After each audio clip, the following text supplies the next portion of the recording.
मनोहर जी घर की गैलरी में बैठकर शाम की चाय पी रहे थे। इतने में उनकी बेटी का फ़ोन आता है। घर की बहू सुषमा फ़ोन लाकर पापा को देती है और पापा अपनी बेटी से बात करते हैं। आज तुझे कैसे याद आ गई अपने पापा की? ओहो पापा, आप तो जानते हो मैं कितनी बिज़ी रहती हूँ। क्या करूँ, घर और बाहर दोनों ही देखना पड़ता है। हर्ष भी मेरी कोई मदद नहीं करते। अब आप ही बताओ मैं कैसे कॉल करूँ आपको? और भाभी है ना आपको देखने के लिए, सुनने के लिए। बेटी को कौन पूछता है? बहू के आगे कभी मेरी भी सुन लिया करें आप। मनोहर जी अपनी बेटी की इन बातों को सुनकर दंग रह गए। मनोहर जी अपनी बेटी मिन्नी के रग रग से वाकिफ़ थे। वो बहुत स्वार्थी थी। हमेशा से ही मिन्नी अपनी छोटी भाभी को जली कटी सुनाती और जलील करती रहती थी। कहते हैं कि घर में स्त्री ना हो तो घर भूत का डेरा लगता है। मनोहर जी की पत्नी की अकाल मृत्यु हो गई थी। मिन्नी की शादी भी मनोहर जी ने अकेले ही करी थी और बेटे राज की शादी भी। अब बताओ भी किस लिए अपने पापा को फ़ोन किए हो? वो पापा समीर को आगे की पढ़ाई के लिए अमेरिका जाना है। 40 लाख कम पड़ रहे हैं, बाकी 60 का इंतज़ाम तो हमने कर लिया है। पापा आप 40 लाख की व्यवस्था कर दो। फ़ोन पर मिन्नी प्रेम से विनती स्वर में अपने पापा को बोल रही थी और बेटी के विनय युक्त लहजे से चालाकी की बू आ रही थी।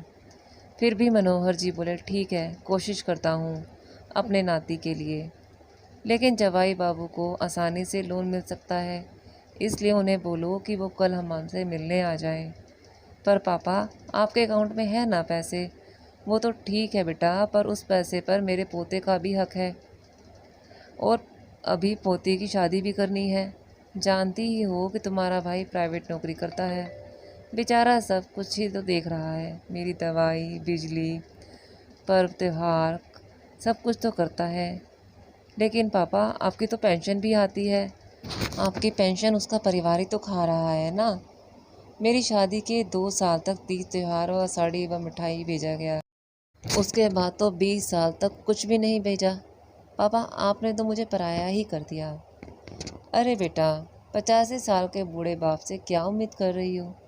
पेंशन से भी अपेक्षा मत करो, बहुत बोल चुकी हो। कल आ जाओ दामाद जी के साथ, बाकी बातें कल करते हैं। चिल्लाकर मोहन जी ने फ़ोन रख दिया। घर की बहू सुषमा सब कुछ सुन रही थी। अपनी ननद की बातों से आहत हो चुकी थी।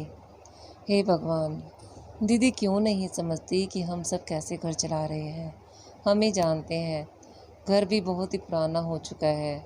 मिनी दी की शादी के बाद से मरम्मत और पेंट भी नहीं करा पाए और सुषमा सोच सोच कर परेशान हो रही थी कि कल मेरी दीदी कलह कर रहे आएंगी, पापा बेचारे दुखी हो जाएंगे। दीदी को समझाना पड़ेगा कि वो पापा से इस तरह ना बात किया करें। दोपहर के समय ही मिनी और हर्ष आदम के शरबत पानी पीने के बाद खाना पीना चला।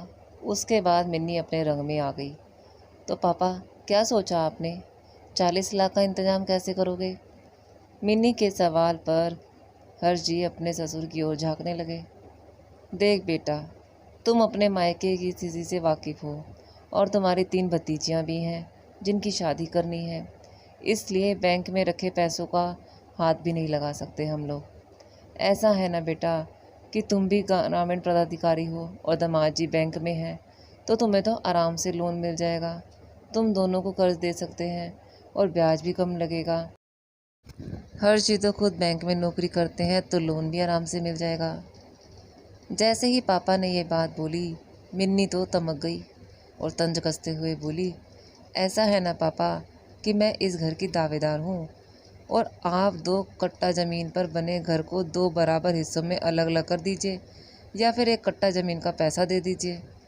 लवली की बात सुनकर पापा माथा पकड़कर बैठ गए। बहू सुषमा को लगा कि कहीं कुछ हो ना जाए। ससुर ही तो हैं परिवार के कर्ता धर्ता। मिन्नी दी को मान सम्मान देना मतलब अपनी ही बेइज्जती कराने जैसा है। भैंस के आगे बीन बजाने से कोई लाभ नहीं मिलता। वही हाल इन मिन्नी दीदी का है। इतना सब कुछ सुनकर सुषमा से आज रहा नहीं गया और वो भी बोल उठी, हाँ दीदी, आपका हिस्सा भी ज़रूर मिलेगा, पर तब मिलेगा जब आप अपनी ननद से संबंध ठीक कर लेंगे। आपकी ननद रिंकी इसी शहर में रहती हैं। बल्कि कहीं पड़ोस में ही रहती है ना। आपने उसके साथ क्या किया है ना, कभी उसे ना फ़ोन करती हैं आप, ना उसे कभी मायके आने देती हैं, बल्कि आप तो हर जीजू से बहन को मिलने भी नहीं देती हैं। रिंकी के द्वारा भेजी गई राखी को आप फेंक देती हैं, कहती हैं कि आपकी बहन ने राखी ही नहीं भेजी है। आपके सारे कारस्तानी की कहानी रिंकी ने मुझे रो रो कर सुना चुकी है। आप यही चाहती हैं ना कि आपकी ननद आपके मायके ना आए। अगर वो मायके आ गई तो आपको उसका हिस्सा देना पड़ेगा, है ना मिनी दीदी। आप पहले अपनी ननद से अपना रिश्ता ठीक कीजिए।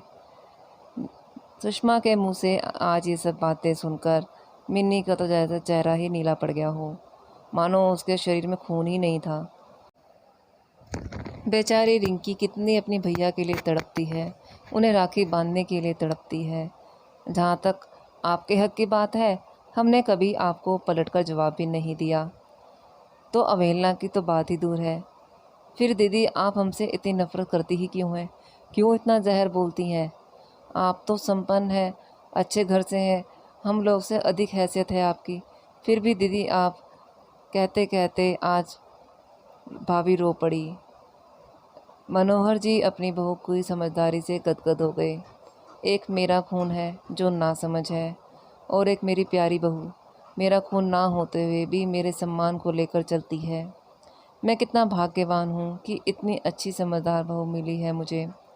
यही सोचते हुए मनोहर जी की आंखें भर आईं और इतने में हर्ष खड़ा हो गया। जा रहा हूँ मैं अपनी बहन से मिलने, अगर तुमने आना हो तो आ जाना। हर्ष ने मनोहर जी से कहा, माफ़ी चाहता हूँ पापा, आपकी अपनी बेटी ना मायके की है ना ही ससुराल की। आज तक मेरी आंखों में इसने झूठ फरेब का पर्दा डाला हुआ था, आज सब कुछ साफ साफ दिखाई दे रहा है।